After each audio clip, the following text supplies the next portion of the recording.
Have you ever seen what might be the most beautiful film in cinema history? Days of Heaven carries that reputation, and I might even agree. With a haunting score by Ennio Morricone and written and directed by Terrence Malick, the film is more than visually stunning. Mallick himself, in a rare interview, confirmed that it is also a social commentary that opens with real photographs of early 20th century Chicago. Factories were expanding, productivity was rising, modernity came, but most people were still living in misery.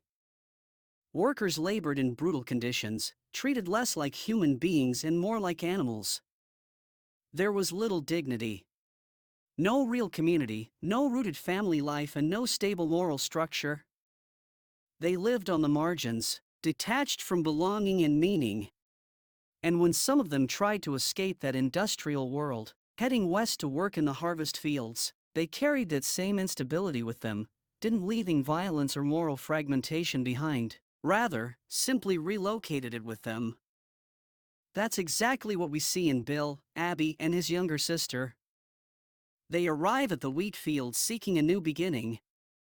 The land is rural, open, seemingly pure, yet already touched by machinery and modern productivity.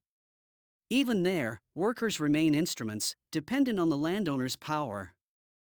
The couple arrive with their search for material prosperity. But the farmer not only has this, but unlike Bill and Abby, he has roots.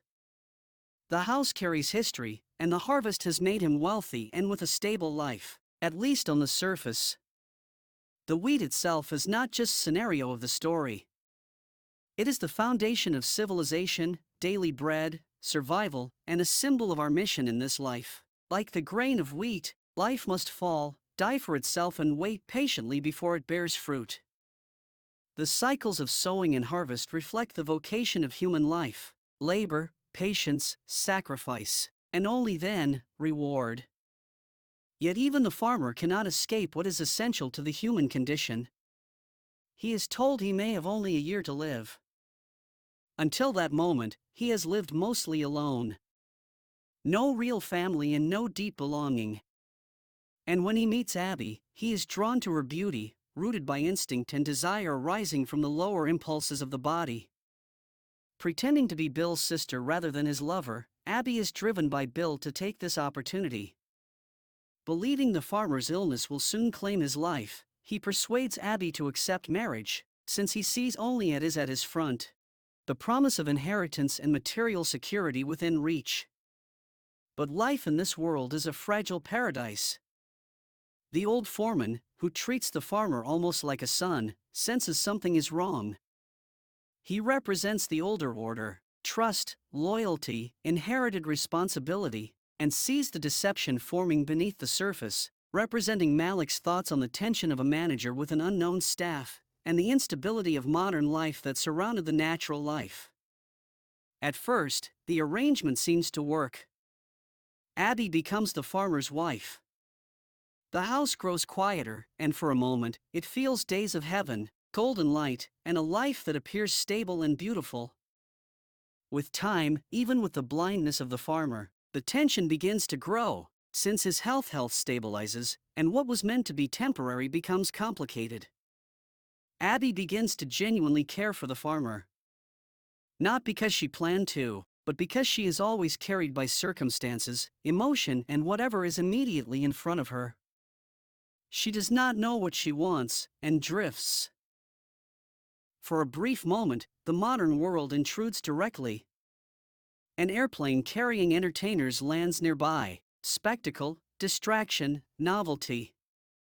Bill leaves with them for a time, as if drawn again by restlessness and escape.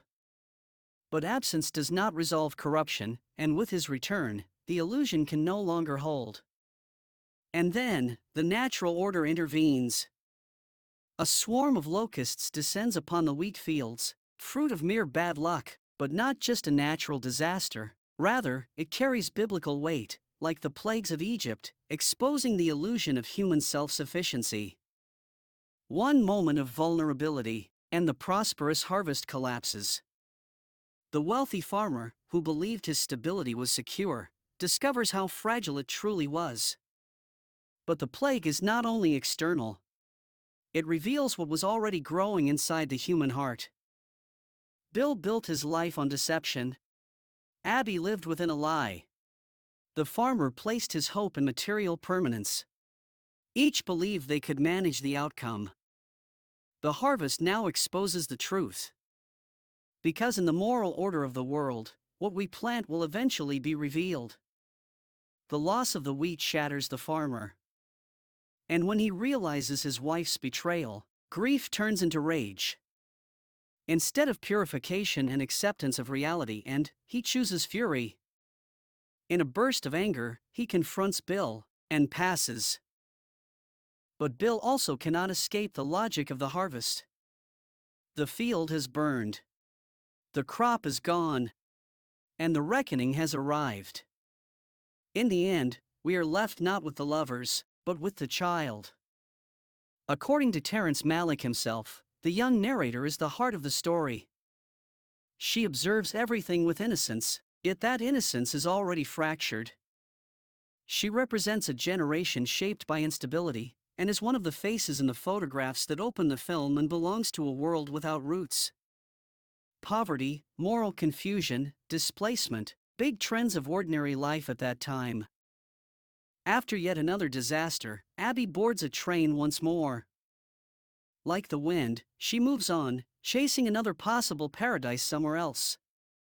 There is no foundation, no permanence, only an abandonment of the past. The child remains suspended in that instability, neither grounded nor guided. In other words, Malick shows us that modern life might delivers more productivity, prosperity, and efficiency. Factories grow, fields mechanize, and wealth increases. But none of it resolves the poverty of the human heart. Material progress does not cure moral fragmentation, and when desire is guided only by instinct, impulse, immediate pleasure, and ambition detached from truth, the result is not freedom, but complete fatality. Days of Heaven shows us something haunting. You can live in fields of gold, under endless skies, with beauty all around you, and still be spiritually rootless. Because without moral order, without sacrifice, without truth and obeying the natural divine order of the universe, paradise cannot last. And what remains is only wandering and a denial of what is truly human. Without roots and a stairway to heaven, every earthly paradise becomes just another train departing into the wind of agony.